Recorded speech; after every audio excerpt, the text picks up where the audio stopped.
Hello everyone, আমি রাইনি। এটা ছিল 4th ফেব্রুয়ারি কাজ। দিনটা আমার কাছে অনেক স্পেশাল ছিল, কারণ আজ আমি প্রথমবার কাজ করেছি একজন রিয়েল ব্রাইডের সাথে। তো দিদিভাই আমার কাছে একদম সিম্পল ক্লাসে একটা নেল লুক চাইছিল। আমি তাকে একটা সফট এলিগেন্ট ডিজাইন সাজেস্ট করি, আর সে আমার সাজেশনটা ট্রাস্ট করে অ্যাকসেপ্টও করে। তো প্রথমে আমি নেল টিপস বসিয়ে পারফেক্টলি কাট করে আলমন্ড শেপ করে দিয়েছি। তারপর হালকা নিউড পিঙ্ক সেট অ্যাপ্লাই করেছি, যেটা ব্রাইডাল লুকের সাথে খুব সুন্দরভাবে ম্যাচ করে। একটা ফিঙ্গারে ফ্রেঞ্চ আর্ট করেছি আর দুটো ফিঙ্গারে সফট গ্লিটার ওমরে এফেক্ট দিয়েছি। শেষে টপ কোট দিয়ে পুরো লুকটা কমপ্লিট করে দিয়েছি। আর এই হলো final bridal nail look. Honestly বলতে দিদিভাই অনেক পছন্দ করেছে, আর এটা দেখে আমার ভীষণ ভালো লাগলো। যারা নেল আর্টিস্ট তারা এটা বুঝবে যে কতটা ভালো লাগে যখন ক্লায়েন্টেরও পছন্দ হয়ে যায়।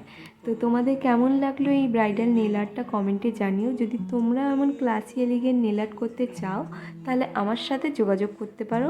আমি হোম সার্ভিসও দিয়ে থাকি। ফলো করতে ভুলবে না, আর বুকিংয়ের জন্য ডিএম করতে পারো। দেখা হবে পরে মিনি ব্লগে তোমাদের সাথে। চলো, টাটা।